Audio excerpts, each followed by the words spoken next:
For the first time since Shannon Matthews went missing, her mother summons up the strength to go back into the schoolgirl's bedroom. It's just as Shannon left it almost 3 weeks ago.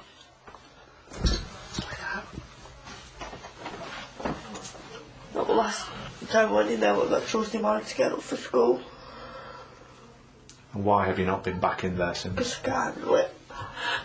It's not like being there, but not being there.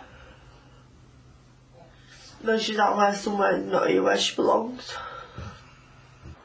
No matter what they're going through, life has to go on. There are 3 other children at home and their schooling remains a priority. The youngest have been told that Shannon is on holiday, but the pretence is hard to keep up, particularly with allegations emerging in the newspapers that Shannon's stepfather Craig hit her hard enough to leave bruises. Let me ask you directly, have you ever hurt a child? Would you ever consider hurting Shannon? No. Were you ever cruel to her? No. There's even a lot of people that could back that up. There's a lot of my friends and family around here. So they even trust me with their kids. I look after my babysit, we play, don't we? Same with our Courtney. I would never hurt anyone, basically. Karen Matthews insists that Shannon was happy and settled at home, despite claims to the contrary from some members of her own family. There's been no sign of Shannon and no let-up in the police investigation, which continues to focus on the area surrounding the girl's home. The friction among Karen Matthews' family has revealed a troubling aspect to a complex case. But Shannon's local community have not lost their sense of determination to concentrate on the dreadful and simple truth that 3 weeks on, the mystery of her disappearance seems as deep as ever. Mike McCarthy, Sky News, Dewsbury. It's just broken the family that we had apart. Convincing she may have been, and according to Karen Matthews, it wasn't play acting. Her televised appeals, she argued, were genuine, and she had no idea where her missing daughter was being kept. 9-year-old Shannon was allegedly held for more than 3 weeks at the home of Michael Donovan. During that time, the schoolgirl's mother made a series of television appearances asking for help. It was from here, outside her house, that Karen Matthews made her first televised appeal earlier in the year when Shannon went missing. In court, she tearfully denied knowing anything about her daughter's disappearance, just as she did from this spot back in February. I love you so much, me and your dad, brothers, your sisters, everybody loves you. Your dad's missing you so much, Shannon. He's even out looking for you. Please come home, Shannon, if you're out there, come home. If anybody's got my daughter, my beautiful princess daughter, please bring her home. Barrister Alan Conrad QC asked, "This is a staged performance, isn't it? You play to the cameras and you play to the courts, don't you? You are an accomplished liar, aren't you?" Karen Matthews replied, "No, I've never ever known where my daughter was. I've said that all along. It's true." The prosecution argue that Michael Donovan kept Shannon drugged and imprisoned as part of a plot he and the girl's mother had to claim reward money. Karen Matthews agreed that there had been a plot, but put the blame on a number of people, including her former partner Craig Meehan, the nephew of Michael Donovan. But she insists she played no part in it at all. Mike McCarthy, Sky News, Dewsbury. Callie, everybody's talking about this programme on the BBC, The Moor Side. You actually have a part in it as an extra. What do you think of the TV programme? I think the TV programme is absolutely amazing, like how the whole community and people that are outside the community came in together to find this little girl. They all put the differences aside and actually got along with each other. They all took part and did their own little things, like in different areas. In a way, they all actually was a community. This was the first time I've ever seen anything like this happen. Like everyone coming together, it was absolutely amazing. The drama, that was absolutely fantastic. Like I couldn't fault anything. They got it on point. The actors were amazing. They did everything correct. Like I couldn't fault it at all. So you were 9 years old when all this happened, Callie, and you and Shannon were best friends. Tell us about your friendship and tell us about Shannon at that time. Shannon was a quiet girl at the time. Like she was nice, she was kind, she was caring. She was friends with everyone really. She was quite popular at the time in school. She was really outgoing. Like anyone she met, she was just really nice with.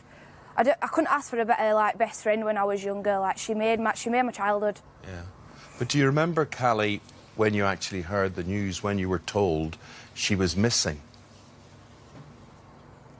Yeah. When I found out she was missing, we was in school and a policeman came in. We was all in a school assembly. The whole school was sat down and he came in and said, "We've got some news." And then we were all anxious and scared to hear what it was. And then he says, "Oh, Shannon's been missing," and we just all burst into tears. Like literally everyone in that whole school were crying. We didn't know what to do. We didn't know how to feel. Emotions were just everywhere. We just cried and cried and cried. And Callie, what were the next 24 days like? You were only 9 years old, and your friends. Did you join in the search? What do you remember about everything that was going on the Moorside estate?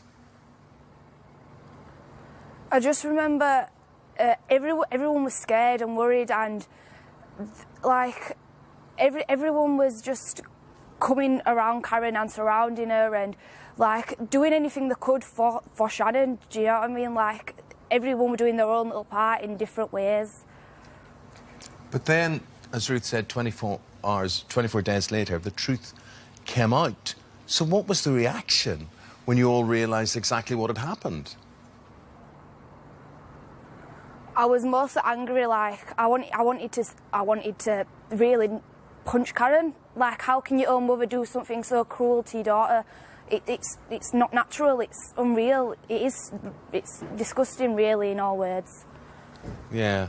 Your mum, Natalie, was very good friends with her as well, wasn't she? So that must have been a very difficult time for your family, thinking you'd been betrayed like that. And it was horrible. We took her into our home and just to explain to people what the theory behind all of this was, that it was Karen and her boyfriend Michael. They had orchestrated the kidnapping, and they hoped that there would be a reward. There was indeed a reward offered, and the idea was that they would get this reward money, which was about 50 grand or so, and then split it between them. So here's the irony of all of this, Callie.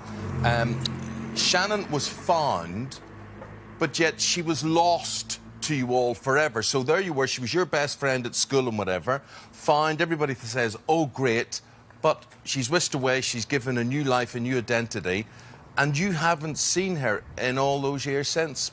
What has that been like? It's there's a hole in my heart, kind of say, I wish I could see her. I wish I could meet her to see how she is and see how she feels and see what she's doing and how well she actually is. But until that day comes, I won't know. If there were opportunity there to see her when I could, then I would definitely take it. Shannon Matthews was 9 when she disappeared from her home in Dewsbury Moor in West Yorkshire in February 2008. After a massive police operation, she was discovered 24 days later at a relative's home less than a mile away. Last year, her mother, Karen Matthews, was jailed for 8 years for her part in a plot with Michael Donovan, Shannon's stepfather's uncle. It was in his flat the youngster was found. Donovan was also given an 8-year sentence. Today, a long-awaited inquiry into the role of social services and why they failed to prevent the kidnapping is being published. According to a TV documentary screened in 2008, Shannon and another of her siblings were at one point on a child protection register. The programme claimed the children were taken off despite persistent concerns about violence and poor conditions in the household. It's thought Shannon was imprisoned by her mother as part of a plan to claim a £50,000 reward offered by a national newspaper. If anybody's got my daughter, my beautiful princess daughter, please bring her home safe.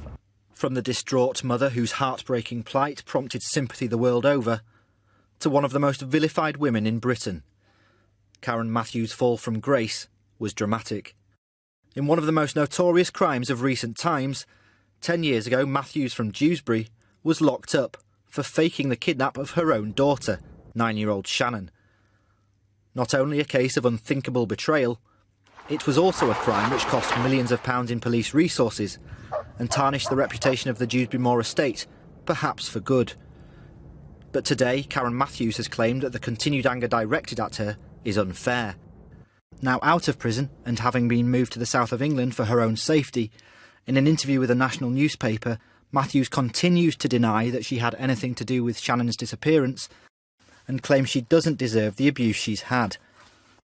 From those who worked on the case at the time, there's little sympathy. Quite clearly she was behind what happened. Jane Taylor-Barron was a detective who was involved in the investigation into Shannon's disappearance. And I think the reason why it still gets so much interest is because of how she's presented herself and tried to portray herself as being innocent.